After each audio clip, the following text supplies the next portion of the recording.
क्रोध और आंधी दोनों एक समान हैं। शांत होने के बाद ही पता चलता है कि नुकसान कितना हुआ है। क्रोध करने का मतलब होता है दूसरों की गलतियों की सजा खुद को देना। क्रोध एक तरह का पागलपन होता है। क्रोध हमें उन लोगों से भी दूर कर देता है जो लोग हमें सच में मानते हैं। क्रोध में बोला गया एक कठोर शब्द इतना जहरीला बन सकता है कि आपकी 1000 प्यारी बातों को 1 मिनट में नष्ट कर सकता है। क्रोध एक बहुत बड़ा अवगुण है जो इंसान की कामयाबी में बाधक बनता है। अत्यंत क्रोधी स्वभाव का इंसान नेत्रधारी होकर भी अंधा ही होता है। क्रोध का भाव हमेशा क्रोधी को ज्यादा नुकसान पहुंचाता है बजाय उसके जिस पर वो क्रोध हो रहा हो। क्रोध को पाले रखना गर्म कोयले को किसी और पर फेंकने की नियत से पकड़े रहने के समान है। इसमें इंसान खुद ही जलता है।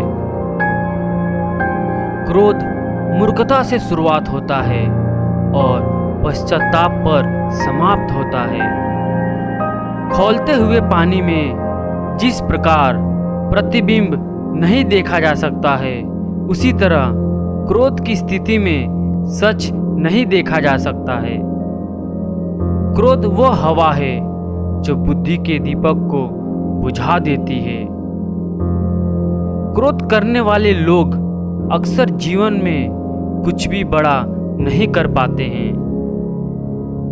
मूर्ख व्यक्ति गुस्से में आपा खोता है, लेकिन बुद्धिमान शांत रहकर गुस्से को वश में करता है। माचिस की तीली दूसरों के जलने से पहले खुद जलती है। इसी प्रकार गुस्सा पहले आपको बर्बाद करता है, फिर दूसरे को। गुस्से का हमें तभी पता चलता है तब हम गुस्सा कर चुके होते हैं। जब आप हर बार क्रोधित होते हैं तब आप अपनी ही प्रणाली में जहर घोलते हैं। एक क्रोधित व्यक्ति अपना मुंह खोल देता है और आंखें बंद कर लेता है। क्रोध से इंसान न केवल अपना जीवन खराब करता है बल्कि लोगों के दिलों को भी ठेस पहुंचाता रहता है। जब भी आपको गुस्सा आए तो पहले उसके परिणाम के बारे में सोचिए। ईर्ष्या और क्रोध से जीवन का नाश होता है। अगर आप हमेशा गुस्सा और शिकायत करते हैं तो लोगों के पास आपके लिए समय नहीं होगा। अगर आप अपने गुस्से पर नियंत्रण नहीं रखोगे तो आपका गुस्सा आप पर नियंत्रण रखेगा। जो कुछ भी क्रोध से शुरू होता है वह शर्म पर समाप्त होता है। क्रोध एक स्थिति है जिसमें जीभ मन से अधिक तेजी से काम करती है। तुम अपने गुस्से के लिए दंड नहीं पाओगे, तुम अपने गुस्से के द्वारा दंड पाओगे। क्रोध एक ऐसा श्राप होता है जिसे खुद इंसान अपने आप को देता है। क्रोध पर काबू पाने के लिए हमेशा उसके फल के विषय में सोचना चाहिए। क्रोध के समय व्यक्ति के बोलने की शक्ति तीव्र हो जाती है। ऐसे में वो कुछ भी देखने और सोचने के योग्य नहीं रहता है। अगर आप सही हैं तो आपको गुस्सा होने की जरूरत ही नहीं है, और यदि आप गलत हैं तो आपको गुस्सा होने का कोई हक नहीं है।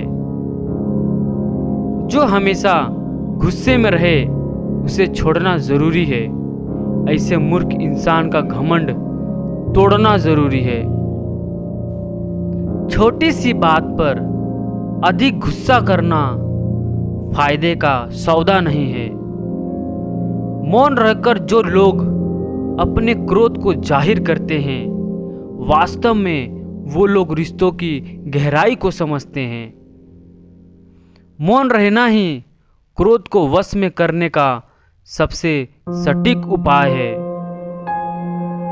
अगर आप गुस्से के एक पल में धीरज रखते हैं तो आप दुख के 100 दिनों से बच जाएंगे। अपने गुस्से से किसी को अपने बस में कर लेना गर्व की बात नहीं है, बल्कि गुस्से को अपने वश में कर लेना गर्व की बात है। सामने वाला गुस्से में है तो आप चुप रहिए, वो थोड़ी देर बाद चुप हो जाएगा। क्रोध को जीतने में मौन सबसे अधिक सहायक है। अगर आप गुस्से से मित्रता करते हैं तो यह आपकी दुश्मनों की जीत के समान है। क्रोध करना कोई गुण नहीं है, इसीलिए इसे आज ही छोड़ें। गलती और क्रोध एक दूसरे के पूरक है, क्योंकि गलती करने से गुस्सा आता है और गुस्सा होने पर गलतियां होती है। गुस्सा शुरुआत में आग की तरह होता है, लेकिन इसका अंत राख की तरह होता है।